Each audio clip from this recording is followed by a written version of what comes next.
Cet homme est un ancien combattant d'Al-Qaïda en Irak. Aujourd'hui, il a troqué son fusil pour une bêche avec l'aide des autorités. Comme ce paysan, ils sont plusieurs centaines à avoir fait le même choix en Irak. Et c'est de cet exemple que l'Afghanistan veut s'inspirer. Convaincre les talibans de déposer les armes en échange d'une aide financière pour les réinsérer dans la société.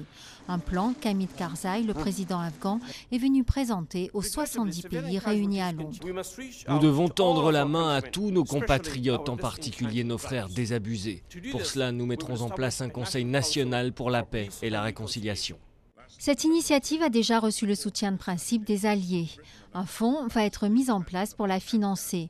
Mais son succès est loin d'être assuré alors que depuis 8 ans maintenant, les talibans mènent une guerre sans merci contre le pouvoir de Kaboul. Un pouvoir de surcroît passablement discrédité aux yeux de la population.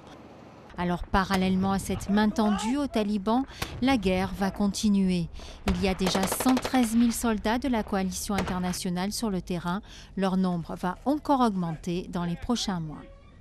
Nous vous vaincrons, et nous vous vaincrons non seulement sur les champs de bataille, mais également dans les cœurs et les esprits des peuples du monde, et en particulier du peuple afghan.